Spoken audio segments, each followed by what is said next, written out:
je vous présente un arbre qu'on va essayer de remplumer un petit peu, qu'on va essayer de nettoyer un petit peu et lui permettre d'avoir un environnement qui lui soit un petit peu plus favorable. Et pour ce faire, on va se servir de la Bible pour ça. La Bible nous parle plus d'une centaine de fois des arbres. Et on voit dans la Bible, il y a l'arbre de vie, il y a celui de la connaissance du bien et du mal, il y a des figuiers, des oliviers, des sycomores, des cyprès, des vignes. Et à chaque fois, à chaque arbre, on a la possibilité d'en retirer un enseignement. Et celui sur lequel on va se pencher, nous, aujourd'hui, c'est celui qui est décrit dans le psaume 1. Et on va le lire ensemble. Heureux l'homme qui ne marche pas selon le conseil des méchants, qui ne s'arrête pas sur la voie des pécheurs, et qui ne s'assied pas en compagnie des moqueurs, mais qui trouve son plaisir dans la loi de l'Éternel et qui la médite jour et nuit. Il est comme un arbre planté près d'un courant d'eau, qui donne son fruit en sa saison et dont le feuillage ne se flétrit point. Tout ce qu'il fait lui réussit. Il n'en est pas ainsi des méchants. Ils sont comme la paille que le vent dissipe. C'est pourquoi les méchants ne résistent pas au jour du jugement, ni les pécheurs dans l'assemblée des justes. Car l'Éternel connaît la voie des justes, et la voie des pécheurs mène à la ruine. Maintenant qu'on a lu ce psaume, j'aimerais qu'on tente de faire un lien. On va essayer de faire le lien entre ce qu'on lit, ce à quoi nous sommes censés ressembler, et à quel point on laisse cette parole nous transformer. Et en même temps, essayer de discerner ce qui pourrait nous empêcher de ressembler à cet arbre qui est décrit ici. Alors juste pour résumer, cet arbre, il a trois particularités. Il est planté près d'un courant d'eau, donc déjà, il n'est pas planté n'importe où. Planté, c'est important, on va voir après. Il a toujours ses feuilles bien vertes, elles ne se flétrissent pas, elles ne tombent pas, et il porte du fruit. Donc c'est un arbre qui est productif. Et moi, quand je me l'imagine, cet arbre, j'ai l'impression que ça n'existe pas. C'est pas. Il y a pas mal d'arbres fruitiers autour de chez nous. Il y a des abricotiers, on est un peu dans la région. Et cerisiers, il y a des pommiers, des pruniers, des poiriers. Il y a plein d'arbres fruitiers autour de chez nous. Et il y a toute une période de l'année où ces arbres, il n'y a plus de feuilles. On a l'impression qu'il n'y a pas de vie, il n'y a plus de fruits. Et on a l'impression qu'ils sont comme morts. Et quand je m'imagine, moi, je me l'imagine comme ça, cet arbre-là, il est en permanence vert, en bonne santé, productif, et je me dis, mais c'est presque impossible. Et pourtant, la Bible dit, au travers de ce passage, que nous, chrétiens, nous qui trouvons plaisir dans la loi de l'Éternel, nous sommes censés ressembler à cet arbre.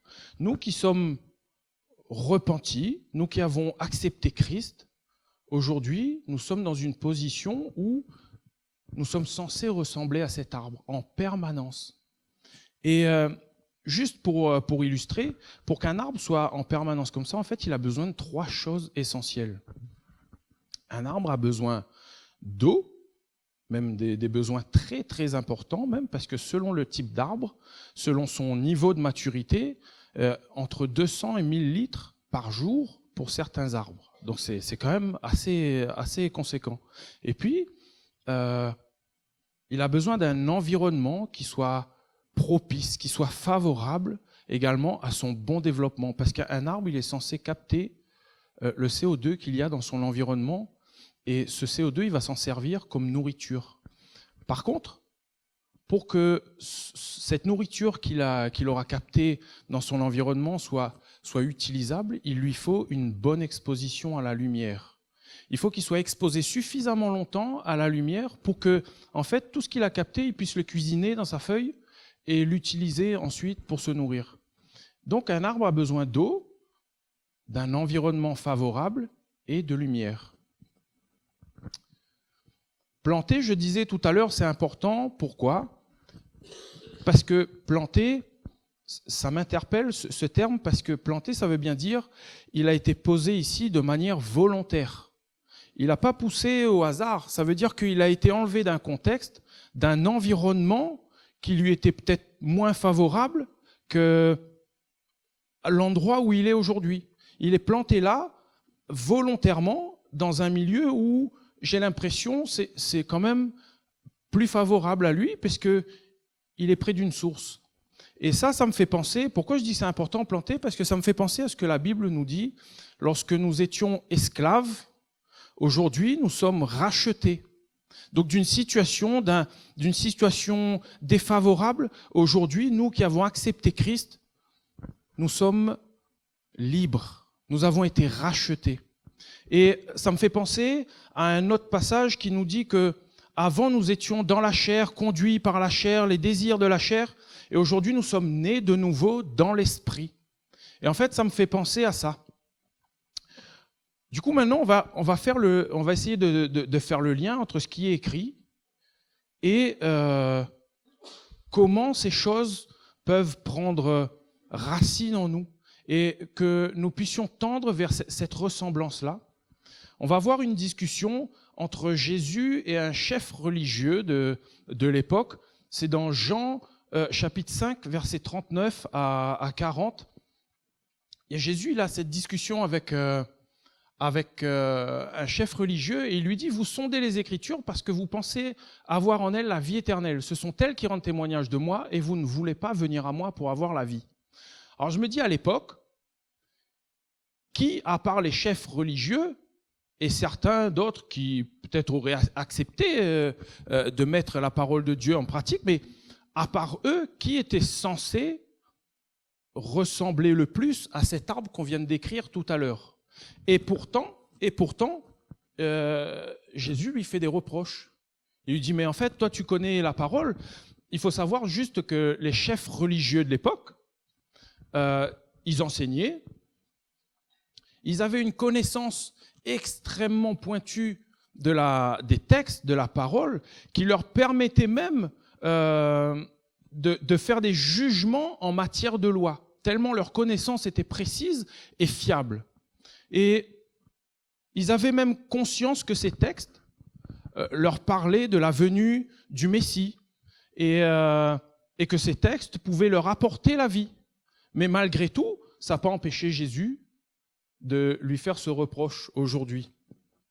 Dans Luc 24, Jésus il va dire à ses disciples, « Tout ce qui me concerne se trouve dans la loi de Moïse, dans les psaumes et dans les prophètes. » En fait, tout l'Ancien Testament parle de Jésus. Alors, certains prophètes ont même décrit sa naissance ou comment sa vie, sa mort, et eux, ils connaissent ces textes par cœur.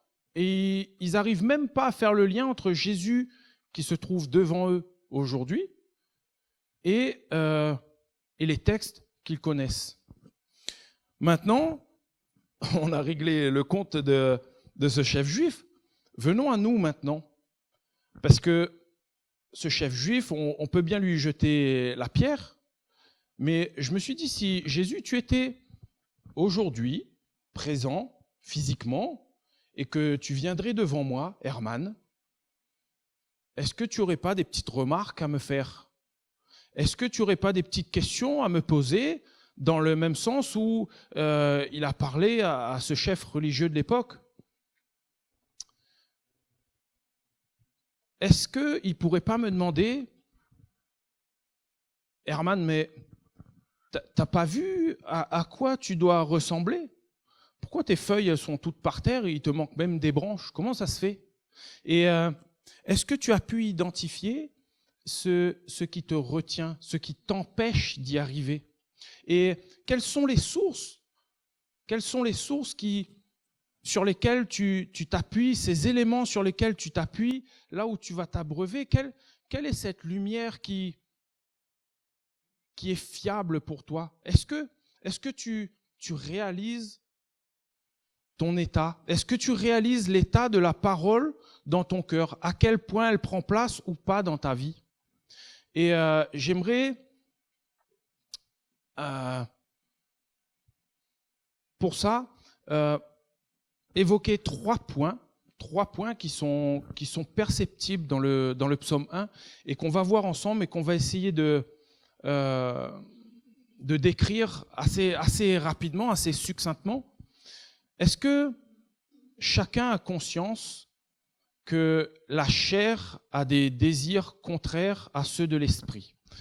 Le premier point, c'est la chair. La chair peut être une source sur laquelle on peut s'appuyer. Ça peut être un élément qui peut nous orienter dans une direction qui est contraire à la direction que Dieu veut pour nous. Et la Bible nous dit que la parole de Dieu est esprit et vie, dans Jean 6. Moi, je me dis, si on est né dans l'esprit, est-ce que, du coup, je ne devrais pas nourrir mon esprit? Vu que celui qui est né dans la chair, il nourrit bien sa chair pour grandir, pour se développer. Et pourquoi celui qui est né dans l'esprit, il ne devrait pas se nourrir de la parole de Dieu qui est esprit et vie? Moi, pour illustrer ça, je suis né à l'île de la Réunion. Et c'est logique pour moi qu'un Réunionnais mange des plats de la Réunion. Un Réunionnais, il mange réunionnais. Et c'est aussi logique pour moi qu'un Japonais ou quelqu'un qui arrive d'un autre pays, il soit habitué à se nourrir de la nourriture locale. Et pourquoi c'est moins logique pour nous qui sommes nés de nouveau dans l'esprit de se nourrir dans l'esprit, de nourrir son esprit? Et on va aller un petit peu plus loin en citant des exemples qui nous sont décrits dans la Bible, où la chair a pu orienter les gens dans une direction inverse à la direction de Dieu pour leur vie. On va voir ensemble que la peur, l'envie, l'orgueil, la méchanceté, la colère, le mensonge, ça peut être des sources ou des éléments sur lesquels on peut s'appuyer pour prendre une direction. Jonas, par exemple, il a laissé la peur s'emparer de lui, et par peur, il a pris une direction inverse à ce que Dieu lui donnait. Abraham, qui par peur, il a poussé sa femme dans les bras d'Abimélec, le roi Abimélec. L'envie, la convoitise qui a conduit David à tuer pour récupérer la femme d'un autre. L'orgueil chez Samson, lui se disait je gère, ouais, c'est bon, je gère. Et en fait, il a commencé à coucher à droite, à gauche, et jusqu'à ce qu'un matin, il se lève avec des liens, le crâne rasé. Et Ananias et Saphira avec leurs mensonges. Judas, l'amour de l'argent. En fait, tous ces gens-là, à un moment donné, la chair, les choses de la chair, les ont conduits à prendre une direction qui ne plaisait pas forcément à Dieu, qui n'était pas conforme à la parole de Dieu. Et heureusement, pour certains d'entre eux, Dieu leur a fait grâce, ils se sont repentis, et Dieu leur a fait grâce. Si certains d'entre nous connaissent des difficultés dans la chair, Dieu il n'est pas là pour juger, pointer du doigt et puis accuser. Au contraire, certains, Abraham, on connaît tous sa vie. David, on connaît tous sa vie.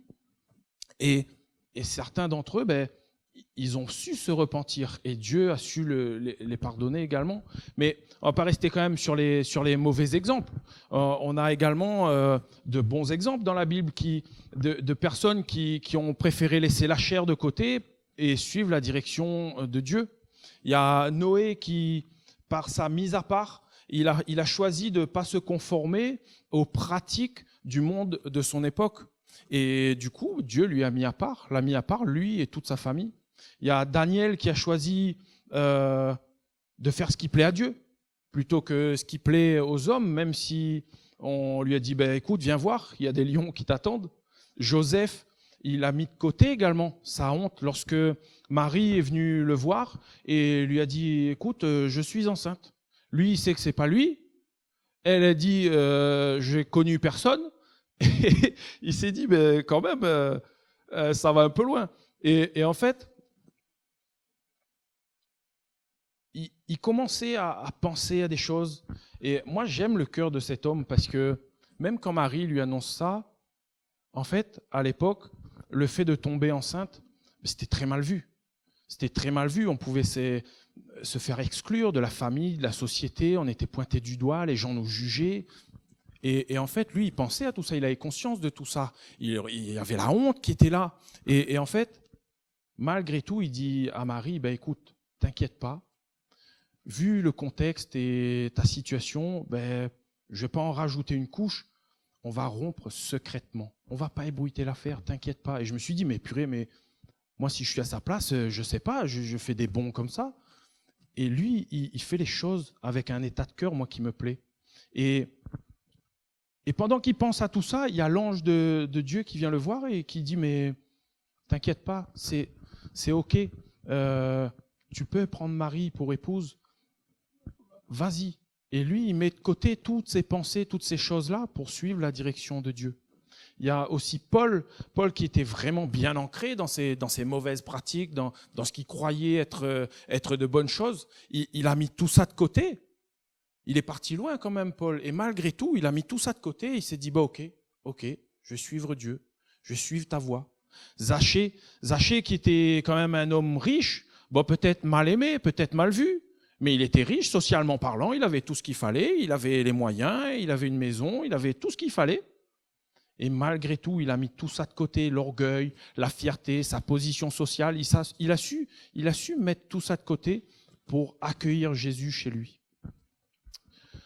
Tout ça pour dire que, est-ce que parfois, la chair, c'est pas un élément qui peut nous faire prendre des directions, soit qui plaisent à Dieu, parce que c'est conforme à sa parole, ou alors on s'appuie sur sa chair, sur les choses de la chair qu'on vient de citer, pour nous faire prendre une direction qui est contraire à la parole de Dieu. Et ça peut nous empêcher de tendre vers la ressemblance de cet arbre qu'on a décrit tout à l'heure. Maintenant qu'on a vu la chair, voyons ensemble un autre point qui est décrit également dans la Bible, les mauvaises compagnies. 1 Corinthiens 15 nous parle des mauvaises compagnies qui corrompent les bonnes mœurs. En fait, corrompre ici, tel que le verbe il est amené, il aurait pu être remplacé par détruire. C'est exactement la même chose. Et dans 2 Pierre, chapitre 2, Pierre met en évidence l'influence des mauvaises compagnies, les faux docteurs, l'influence de ceux qui nous entourent, et parfois même, là où on s'attend le moins, les faux docteurs, ils ne sont pas forcément à l'extérieur. Et le psaume 1 qui met en garde face à la voix des méchants, parce que même sur le verset d'avant, dans 2 Pierre, il est dit « à la fin, attireront sur eux une ruine soudaine ». Et dans le psaume 1, au verset 6, il nous est parlé de la voix des pécheurs, la voix des méchants qui mène à la ruine. Alors je pose une question. Est-ce que si on met l'influence de la parole de Dieu dans une balance et l'influence de ceux qui nous entourent, dans notre entourage, dans l'environnement qui est le nôtre, de quel côté pencherait la balance ? Qu'est-ce que je capte plus facilement ? À quoi j'accorde le plus d'importance dans ce qui m'entoure ? Est-ce que c'est la parole de Dieu ? Est-ce que ce sont des conseils qui sont conformes à la parole de Dieu ? Ou est-ce que ce sont des choses qui plaisent plutôt à ceux qui m'entourent ? Cependant, on parle de bonnes, de mauvaises compagnies, de bonnes, de mauvaises influences. Mais qui est une mauvaise compagnie ?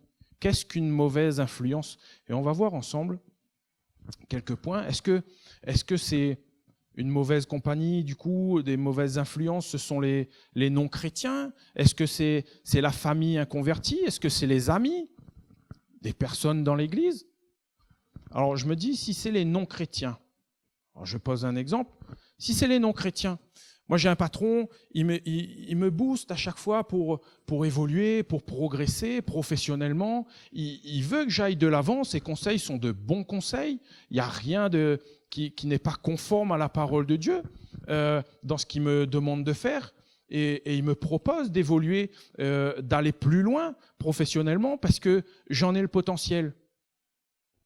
Du coup, c'est une bonne influence, c'est une mauvaise influence vu qu'il n'est pas chrétien, alors oui, non. Et alors du coup, je me dis, c'est une bonne influence quand même, ce sont des bons conseils. Du coup, si c'est pas lui, ça peut pas être dans l'église non plus. Mais si c'est pas dans l'église, alors de qui il parle Pierre quand il décrit les faux docteurs? En fait, les faux docteurs, ils sont pas que dehors, ils viennent enseigner. Donc du coup, je me dis, ben, c'est pas dehors, ça peut être dedans, et on peut être perdu. Et j'aime ce qu'un pasteur un jour disait. Il disait qu'un vrai ami ou une bonne influence, c'est celui qui te permet de soustraire des choses dans ta vie. Alors qu'une mauvaise influence ou un faux ami, c'est celui qui va amener la division dans ta vie. Et je vous donne un témoignage personnel. Moi, j'ai un ami d'enfance qui habitait en Bourgogne et il venait de faire construire sa maison, la petite clôture, le petit chien, tout tranquille, bien, revenu confortable, il était bien, pépère. Sa femme travaille, les enfants vont à l'école, tout va bien. Et puis il m'appelle un jour, il me dit, mais Herman, tu sais, nous, depuis quelques années, ça bouillonne dans le cœur, le Seigneur, il nous met des choses dans le cœur et je pense qu'il va falloir qu'on déménage. Et je dis, ben, tu déménages. Il me dit, ben, en fait, on va aller en Auvergne, c'est à 3h30, 4h de chez nous. Et du coup, on va tout revendre et puis on va tout reconstruire ailleurs parce que ça bouillonne. Et puis il l'a fait. Il a vendu sa maison, la femme a quitté le boulot, etc., etc. Et ils se sont installés là où ils sont aujourd'hui. Et en fait, je me suis dit, mais moi, je me suis posé dans mon canapé et j'ai réfléchi à ce qu'il me disait. Et je me suis dit, mais en fait, si Dieu il me demandait de faire la même chose, est-ce que je serais prêt ou pas? Qu'est-ce qui m'empêcherait, moi aussi, d'emboîter le pas dans quelque chose que Dieu me demande, en fait? Et là, je faisais le point, je faisais le bilan et je me suis dit, mais en fait, moi, je ne serais pas capable parce que j'ai ça. En fait, ben, peut-être ça, c'est mal placé. Et en fait, même que lui, il m'ait jamais rien dit, ça m'a permis de me remettre en question et peut-être de soustraire des choses qui sont inutiles pour moi dans mon avancement avec le Seigneur. Et je me dis, mais en fait, c'est ça, un bon conseil, une bonne influence, eh ben, il va t'amener soit à soustraire ou à rajouter des choses, mais pour que tu ailles plus loin avec Dieu, qui sont conformes à la parole de Dieu. Alors que celui qui va amener la division, peut-être il va t'amener à être partagé. Et tu as vu le frère, tu as vu la sœur, ça, j'aime pas trop. Et puis nous, on nourrit ces pensées-là, ces choses, ces petites graines qui ont été posées là, et on vient à l'église, on est tout sourire avec les uns les autres, on se sourit, on est gentil. Mais dans le cœur, on se souvient de ce que un tel nous a dit, et puis on est méfiant. On a un beau sourire, mais on est méfiant.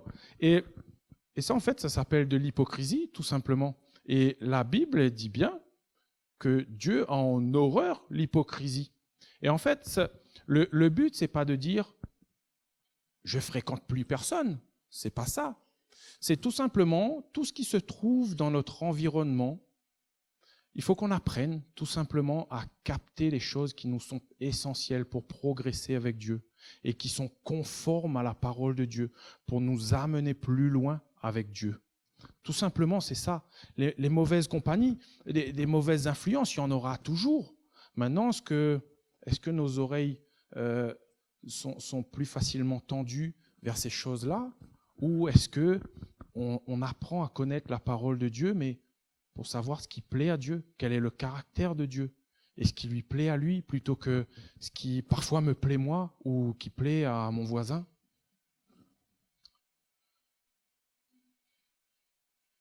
Et puis il y a aussi les pensées. C'est le troisième et dernier point qu'on va voir ensemble. Dans Ecclésiaste chapitre 3, il nous est dit que Dieu a posé en nous la pensée de l'éternité. Alors je me dis, peut-être que par ce moyen, Dieu il veut nous orienter ou nous donner la possibilité d'atteindre un but. Il y a des choses qui sont invisibles, inaccessibles parce qu'on ne les voit pas, ils ne sont pas palpables, mais ils sont bien là. Le Seigneur nous permet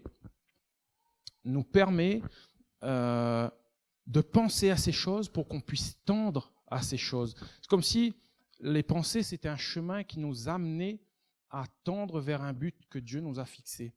Et voyez, ça m'a permis d'acquérir le salut que j'ai aujourd'hui.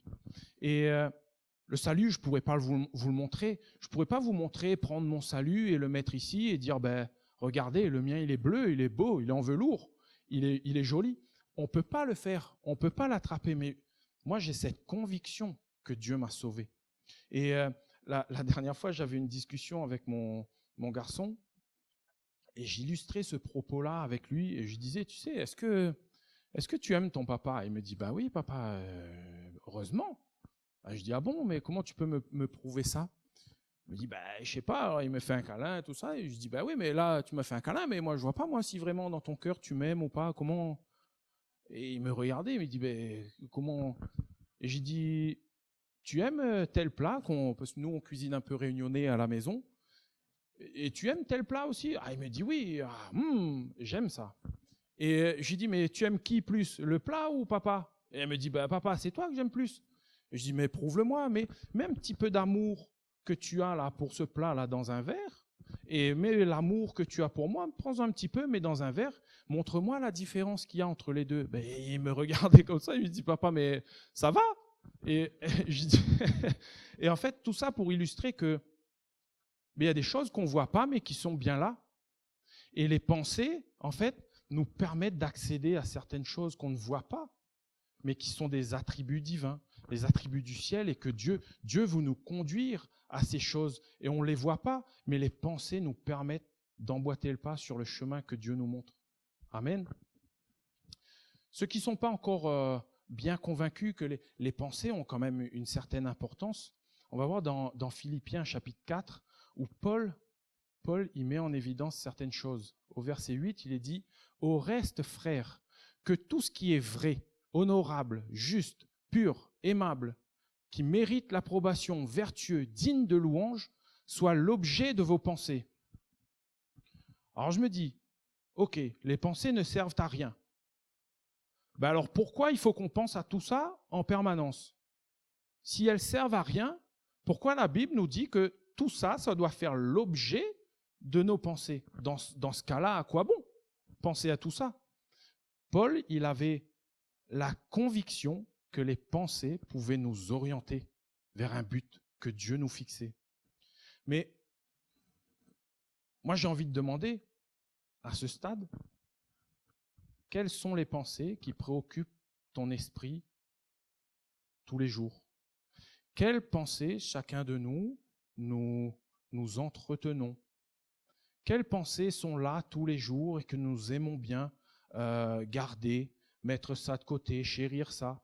Est-ce que les pensées que tu entretiens, Herman, t'amènent à aller plus loin et à t'accorder davantage avec la parole de Dieu et ce qu'il a posé sur ton cœur?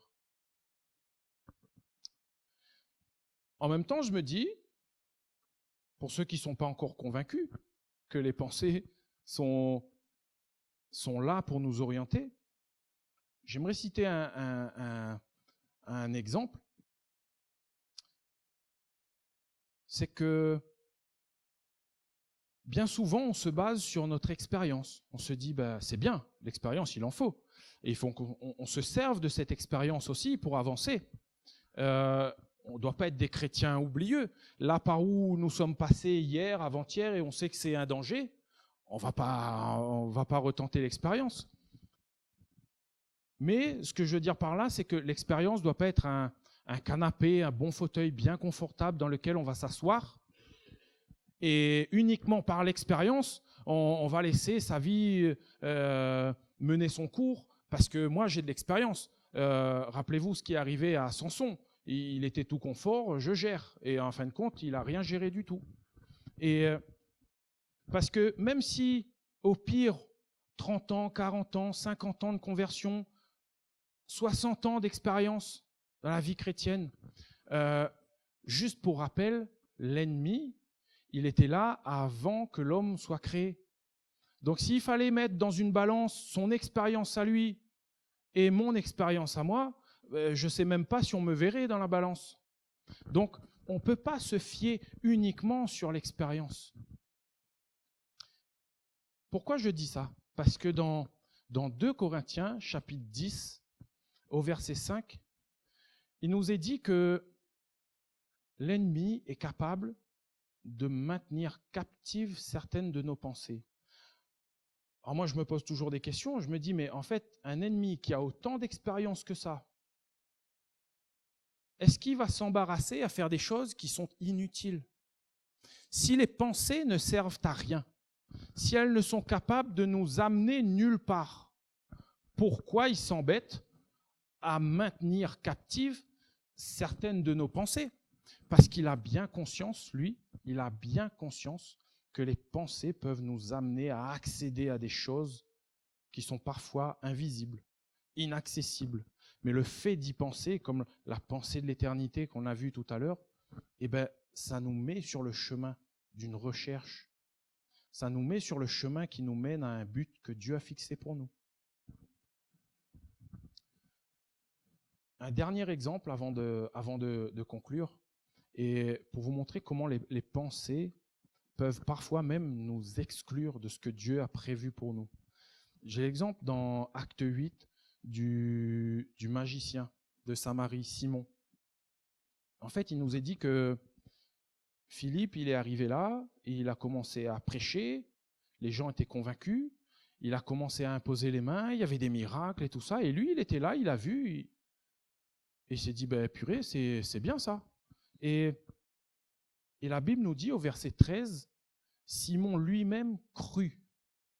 Et après avoir été baptisé, il ne quittait plus Philippe. Et en fait, il a cru, ce verbe croire, là, au verset 13, croire, c'est pistéo. Alors, je ne sais pas s'il y en a qui sont spécialistes du grec ici, mais en fait, pistéo, ça veut dire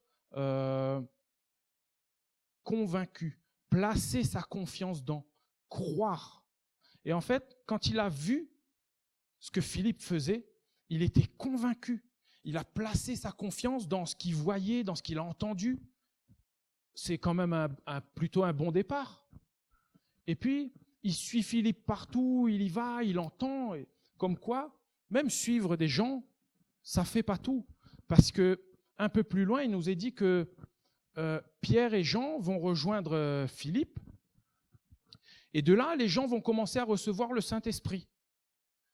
Et lui, il voit ça, il trouve ça génial, il se dit, mais c'est ça que je veux faire.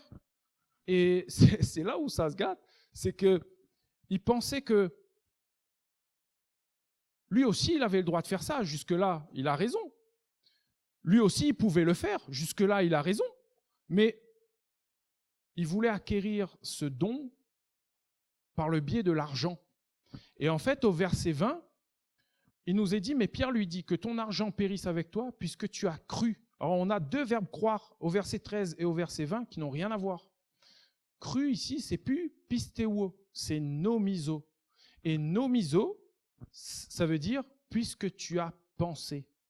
Et en fait, dans ses pensées, il entretenait des choses qui fait que il a pris une direction qui n'était pas conforme à la parole de Dieu, qui ne correspondait pas à ce que Dieu attend de quelqu'un qui a rencontré Christ. Et de ce fait, Pierre, il va lui dire, mais que ton argent, il périsse avec toi. Et va-t'en, il n'y a aucune part pour toi là-dedans. Et puis lui-même, au lieu de se repentir, il va dire, mais écoute, prie pour moi et on verra bien. Comme quoi les pensées peuvent nous orienter dans une direction également qui ne correspond pas à ce que Dieu a posé sur nos cœurs, à ce que Dieu attend. Alors, on a vu 3 éléments. La chair, pour conclure. La chair, les mauvaises compagnies, les pensées, sont des éléments qui peuvent être là et dans lesquels on peut piocher, dans lesquels on peut prendre la source de nos motivations. Et je me rappelle la parole d'un pasteur un jour qui disait « Parfois, on entend la parole de Dieu et on a l'impression et on aimerait que Dieu il ait une réaction humaine. » Et c'est-à-dire que lorsque nous sommes en danger, si je vois quelqu'un en danger, ma réaction, s'il est proche du danger, c'est que je vais crier pour lui dire fais attention, et je vais hurler pour lui dire mais fais attention, il y a un trou, tu vas tomber. Et en fait, j'ai l'impression que, moi, je me rappelle de ce que ce pasteur disait, c'est que on attend de Dieu que lorsque nous sommes près du danger, c'est la réaction qu'on attend de Dieu. Mais Dieu, il n'est pas comme ça. Moi, j'ai jamais vu dans la Bible Dieu hurla à son peuple, Dieu cria. Je vois Dieu parle. Dieu parle. Dieu parle. Et en fait, Dieu, il parle, pourquoi? Pourquoi il crie pas? Pourquoi il hurle pas comme nous? Parce qu'en fait, Dieu, il sait tout. Et il sait s'il t'a parlé. Il sait si ce qui a été partagé aujourd'hui, c'est arrivé dans ton cœur. Il le sait. Maintenant, on peut s'endurcir et on peut se dire, bah ouais, mais il a évoqué la chair, mais moi, il n'a pas cité vraiment ce que je vis. Ou donc, ce qu'il m'a parlé, je sais pas. Quand on parle de la chair, on englobe toute la chair. Quand on parle des mauvaises compagnies, même si on n'a pas cité la situation dans laquelle on se trouve, c'est tout ce qui concerne l'environnement, les mauvaises influences qu'il y a autour de nous. Quand il est parlé des pensées, même si on n'a pas cité une pensée que nous, on entretient en permanence, c'est l'ensemble des pensées qui sont citées. Et nous, on attend de la part de Dieu de dire, ben non, Dieu, il va pas crier, il va pas hurler plus fort, parce qu'il sait si dans nos cœurs, on a entendu sa parole ou pas. Alors, le but de ce message, c'est tout simplement nous amener à prendre conscience et se poser la question individuellement, chez nous ou personnellement dans nos cœurs. En fait, qu'est-ce qui me nourrit? Quelle est la source vers laquelle mes racines s'étendent? Et qu'est-ce que j'aime entretenir dans mon environnement? Qu'est-ce qui me plaît? Dans quoi est-ce que je me plais? Est-ce que ça plaît à Dieu? Et aussi comme cet arbre, ben, quelle est la lumière qui vient m'éclairer, qui vient m'orienter, qui vient me conduire? À quelle lumière est-ce que je m'expose en permanence? Amen.